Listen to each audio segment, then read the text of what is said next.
Have you ever considered how contrasting forces might not just oppose, but fundamentally define each other? Like, Mm. you can't really grasp light without understanding darkness, right? Hmm.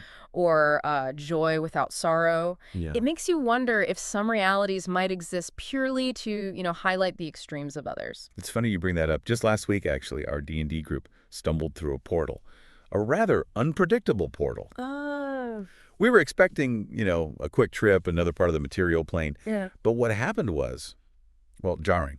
Jarring how? One moment, we were in this riot of color and sound, Yeah. a place where the air itself just seemed to vibrate with this untamed magic. Right. The plants were practically glowing, music everywhere from unseen things, and our emotions felt huge, amplified, almost overwhelming, honestly. Sounds like the Feywild. Pretty classic description. Exactly what we figured. But then, just suddenly as it started, it shifted, Right. flipped completely. Shift. All the vibrant color just drained away, gone, replaced by this monochrome stillness. The energy vanished. Just this heavy, oppressive silence left behind. Wow. It felt like all the joy had been literally sucked out of the world.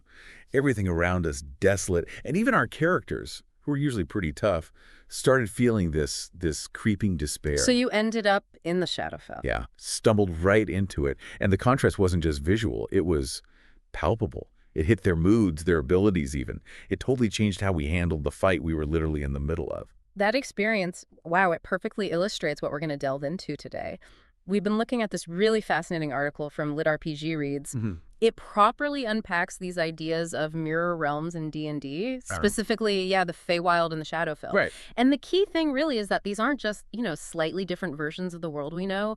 They're reflections pushed to absolute extremes, like exaggerated funhouse mirrors of reality. Yeah. What really stands out from the article is how it describes the Feywild. It's this unrestrained explosion of life and magic. It's a place where your senses are just overloaded, colors impossibly bright, sounds echoing with power, and the whole realm feels like it's woven from raw emotion. Beautiful, but dangerous. Exactly. Beautiful, no question. But that sheer intensity, it has a hidden edge. In a place tied so deeply to feeling, your own emotions can suddenly become a huge liability. Right. And time itself, it gets slippery, Mm. unreliable, which is such a stark contrast to the, predictable rhythm of the material plane. And then you flip the coin and you've got its counterpart, the Shadowfell. Mm. If the Feywild is turning the volume way up, the Shadowfell feels like someone just hit mute, like everything's been drained of its essence. Yeah, it's a somber grayscale realm steeped in themes of death and this really pervasive sense of despair. The article really drives home how basic things like hope and joy, they just wither there. They do. The atmosphere itself kills them off, leaving behind this profound desolation. It can slowly, erode the vitality of anyone who stays too long. Makes you wonder what its purpose is, cosmologically speaking. So our mission today, really drawing from this LitRPG Reads piece, is to properly get under the skin of these two mirror planes. Okay. Where did these, frankly, bizarre realms even come from? What are their defining characteristics? Makes them so unique. Right, and who lives there? Or what lives there? The denizens, the dangers they pose. Exactly. And maybe most intriguingly, how are these two seemingly opposite realms actually connected within the bigger D&D picture? Okay, so let's start with the origins then. Where do they supposedly come from? Well, the article lays out a whole collection of ideas about how the Feywild and Shadowfell emerged. And what's striking is how diverse they are, often contradictory even. Yeah, that really emphasizes how ancient and mysterious they are, right? There's no single definitive, this is how it happened story. Precisely. Instead, you get this, tapestry of possibilities, each one painting a different, evocative picture. There's that idea of the Feywild just bursting forth with the first spark of life and magic, kind of primal sanctuary for untamed spirits. And then the Shadowfell emerging almost as a necessary counterbalance, an echo of existence embodying decay and loss.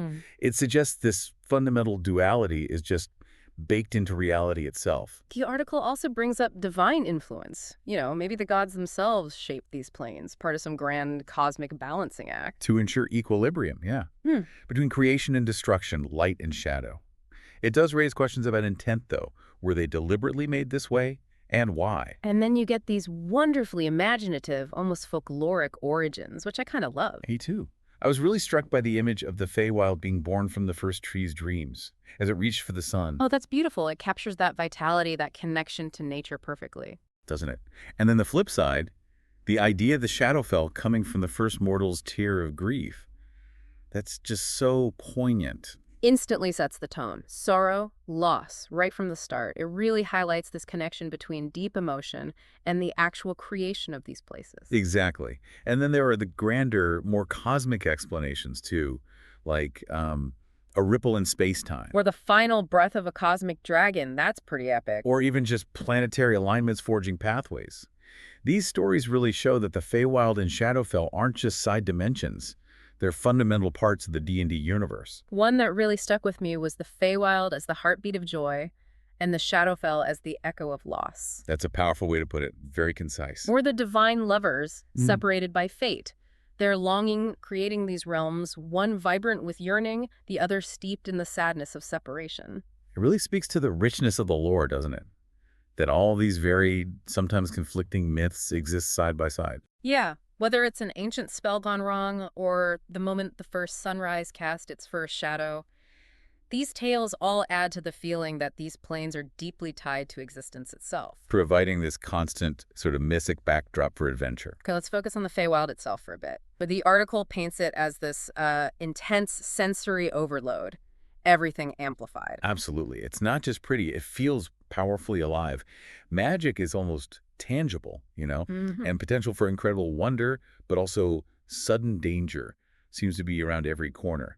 That endless twilight, those sparkling dawns, it creates this constant magical vibe. And the time thing is crucial, that unpredictable flow. It's a fundamental difference from the material plane.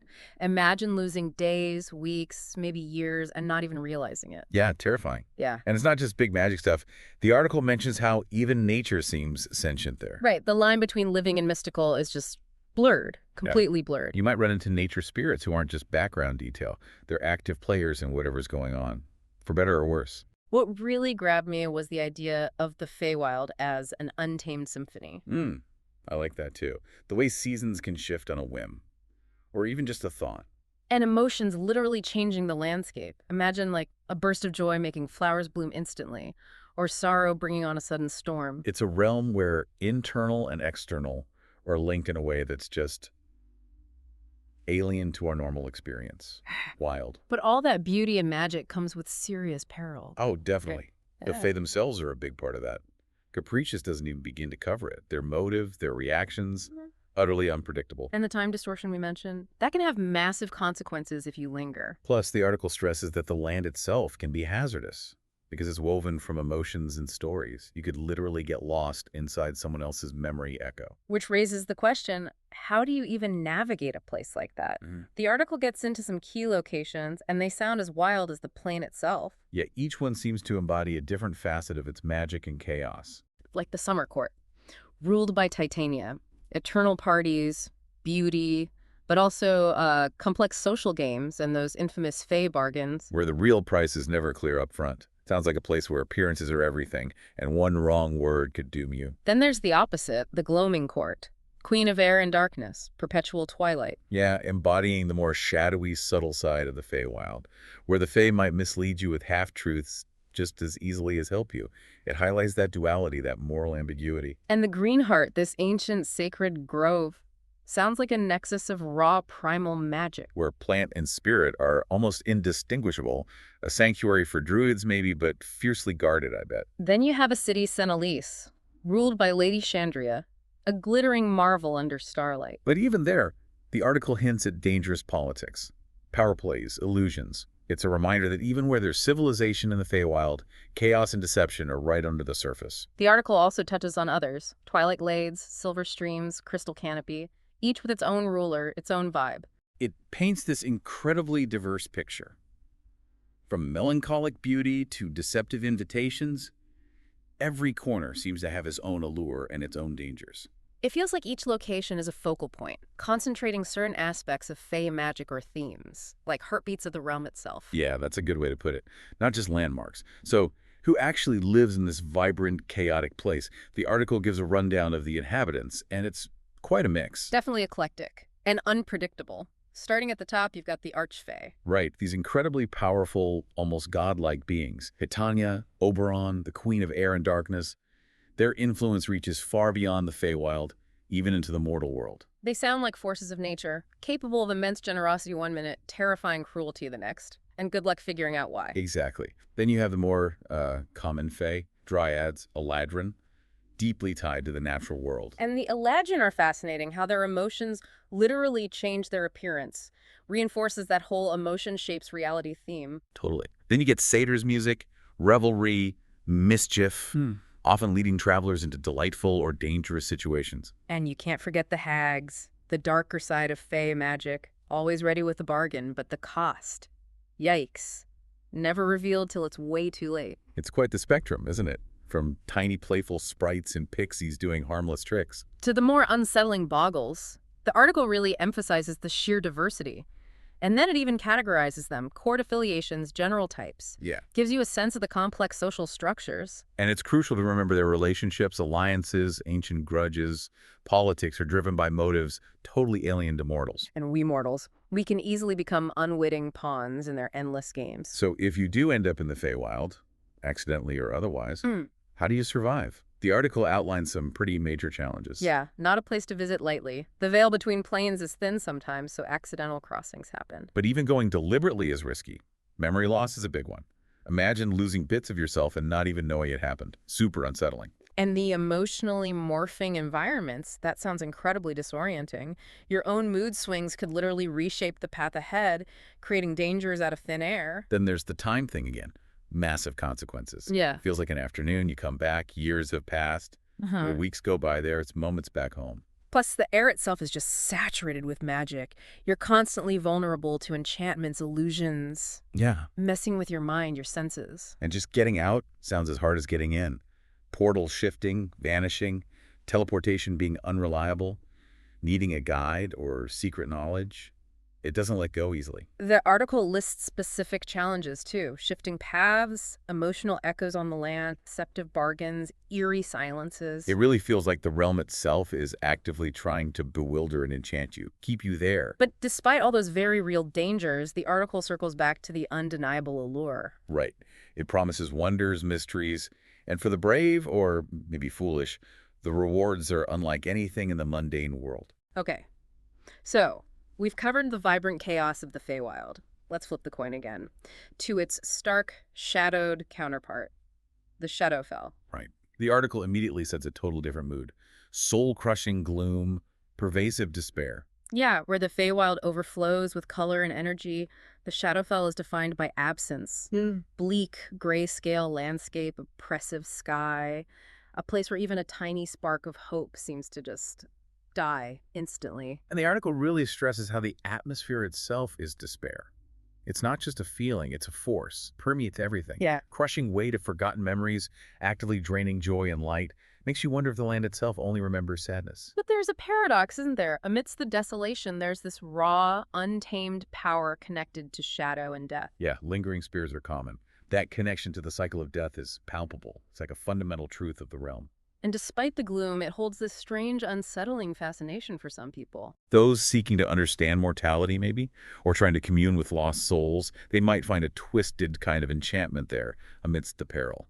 Speaks to that darker side of curiosity, maybe. Like the Feywild, the Shadowfell has its own key locations, each reflecting its somber, haunting nature, symbols of loss and endings. The Raven Queen's Fortress of Litherna is a big one, described as this imposing, grim majesty, the center for governing death and memories. The air around it supposedly feels heavy, laden with past lives, threads of fate, commands reverence, even in its desolation. Then you have the Deadlands, vast, silent, ashen soil, calcified trees, haunted by ghostly apparitions, whispers of unfulfilled destinies, utterly devoid of life's vibrancy, only echoes remain. Gloomrot, the city of midnight, is interesting, though. A contrast. Yeah, amidst the bleakness, a society actually thrives. Sort of, steeped in intrigue, clandestine deals, a pocket of civilization in this soul-crushing plane. Fascinating concept. And the Plane of Shadows' twisting paths sounds like the Shadowfell's version of the Feywild's shifting terrain. Labyrinth designed to trap you in endless night. The article lists more too. The necropolis of Hallow, ruled by liches, the pale marshes with bog spirits. It really paints a picture of a plane defined by loss, decay, the end. So who lives there? Who are the inhabitants of this realm of death and despair? Well, the creatures embody the darkness. The Shadowfell, for instance, touched, maybe created, by the Raven Queen. They exist in that weird balance, right? Devotion and defiance, wielding shadow magic. Exactly. You have shadow dragons, ancient relics corrupted by the plane's darkness, hoarding secrets, lost knowledge. Sound pretty formidable. And wraiths, manifestations of lost souls, bound there, constantly trying to leech vitality from the living, haunting echoes of unfulfilled lives. The article also mentions dark reflections of souls, creatures of shadow and fear, twisted mirrors of what they once were. Creepy stuff. The list of inhabitants, spectral guardians, gloom fey, infernal beings drawn to its power, it really underscores the diverse, yet uniformly somber, nature of life there. Even creatures found elsewhere take on a darker aspect in the Shadowfell. And their relationships, probably tense, embodying darker truths about existence and death. Okay, so what happens to a mortal? Someone from the material plane who spends too much time in that oppressive atmosphere. The article suggests it's not good. No, it leaves a profound mark. Mind and body. The emotional drain is immediate, pervasive, saps vibrancy, hope, smothers joy with sorrow, lethargy, like a constant pressure eroding your spirit. And it's physical, too. Actual withering. Skin goes pallid, eyes dull, weakens your vitality. The plane itself seems to drain your life force. Maybe the scariest part is the spiritual corruption, that subtle shift towards accepting despair, nihilism even. It twists your perspective, leads you down darker paths. And even if you escape, the article warns about persistent scars, echoes of the gloom in your mind, bleak memories and dreams, a shadow that just clings to you. There's a whole list of effects. Emotional dampening, physical pallor, memory erosion, shadow affliction altering alignment. It really drives home the negative impact. But the article does end that section on a slightly more resilient note, suggesting that those rare few who confront the darkness and overcome it might find a hard-won strength. Resistance can still exist, even in deep despair. So these two realms, so different, they don't exist in total isolation, do they? From each other or the material plane. The article talks about intersections. Right, the places, locations where the veil between worlds weakens, becomes permeable, allows unexpected crossings, an eerie grove, a forest clearing where time feels off, could be a doorway. And shadow crossings, intensified shadows acting as unseen pathways. Imagine stepping into a dark alley and ending up in the Shadowfell. Wild. Then the more deliberate Fey portals, conscious gateways to the Feywild, often guarded by rituals or challenges. These intersections, they serve as constant reminders, don't they? Even if unnoticed. Reminders of mysteries beyond everyday reality. Hints of a much bigger, complex cosmos. And if you want to cross over intentionally, the article mentions various methods. Complex arcane rituals needing rare stuff. Moon blossoms, shadow essence, Fey tears. Sounds like a quest in itself, just to get the ingredients. Or making pacts with the Fey, which sounds incredibly risky.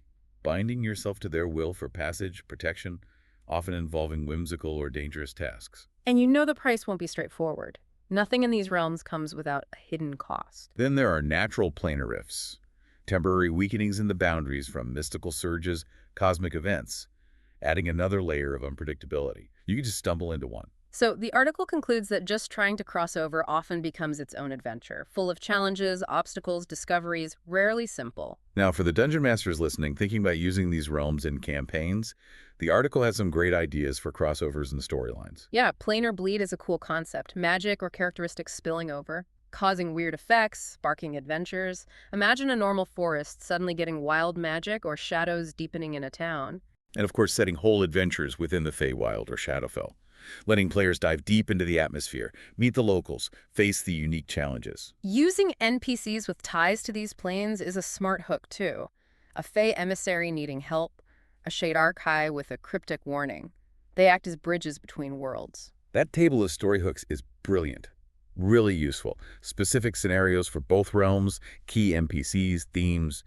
Great starting points for DMs. Ultimately, the article really hammers home how these realms can become integral parts of a campaign, not just backdrops, but active forces shaping the story, influencing character development. Which leads into the core duality, right?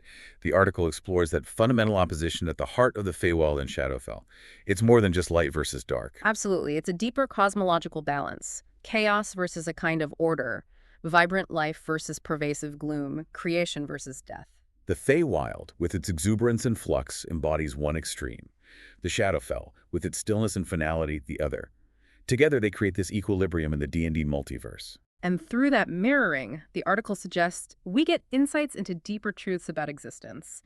Wonder and sorrow being linked, creation and destruction as part of a cycle. That list of contrasts really highlights it.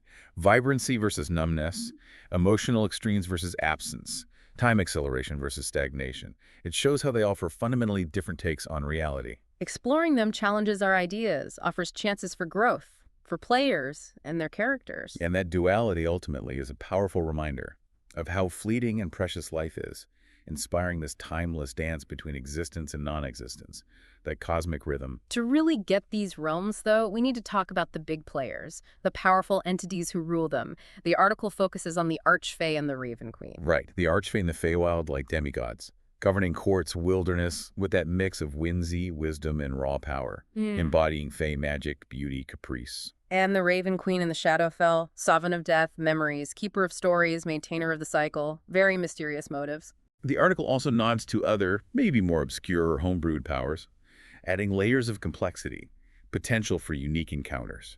The description of the Archfey really nails it. Majestic, mischievous, capable of great kindness or cruel tricks, listing folks like Titania, Oberon, Queen of Air and Darkness, Hersam, gives a great sense of the personalities involved. And the Raven Queen, enigmatic, imposing, central to Shadowfell lore, governing departed memories, ensuring souls find closure, maintaining death's balance, inscrutable, creates that atmosphere of awe and dread around her realm.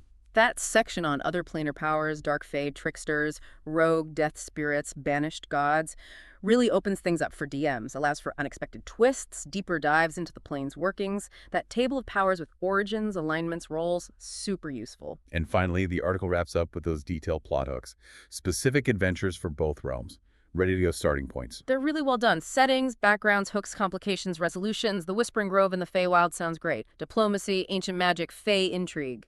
And Festival of Fools totally flips the tone, embraces the chaos, the absurdity, recovering a sentient hat, shows the potential for whimsical yet engaging Feywild adventures. Then the Cursed Courtier goes deeper. Emotional resonance, lost love, memory, redemption on the Twilight Veil border. Shows the potential for real character depth. Moving to the Shadowfell, the Lost Memories tackles grief, acceptance, family bonds, a poignant quest into sorrow to retrieve a soul. Highlights the somber, emotional stories possible there. The Raven's Bargain hits that classic moral dilemma. Price of knowledge versus personal history. Captures the Raven Queen's ambiguous nature perfectly. And City of Shadows offers intrigue and gloomrot. Politics, conspiracies, shifting loyalties. Shows you can do urban adventures even in that desolate plain. These hooks really demonstrate the versatility of both realms, catering to different tones, player styles, themes. Yeah, the conclusion really sums it up nicely. These twin realms, immense potential for storytelling, essential narrative forces impacting character journeys. Campaigns delving into this duality can become truly epic, drawing on those timeless, archetypal tales of light and shadow. Ultimately, the article says, embracing this dual nature unlocks a vast world, full of wonder, mystery, and compelling storytelling that sticks with you long after the game ends. Well, this has been a really illuminating deep dive into the Feywild and the Shadowfell, drawing heavily on that fantastic work over at LitRPG Reads. Absolutely. We definitely want to give them a big shout out, and especially to Paul Bello, fine fellow indeed, for putting together such a thorough, engaging, and really thought-provoking piece on these planes. Yeah, absolutely. Their article provided a brilliant framework for understanding the origins, the characteristics, and just the huge narrative potential in these mirrored realms. And now we want to turn it over to you, our listener. What parts of the Feywild or the Shadowfell really resonate with you? Your imagination. We genuinely love for you to share your thoughts, maybe your own campaign experiences, or any cool ideas this deep dive sparked for you. Let us know in the comments below. We're always keen to hear your perspectives and learn from your adventures in these captivating planes.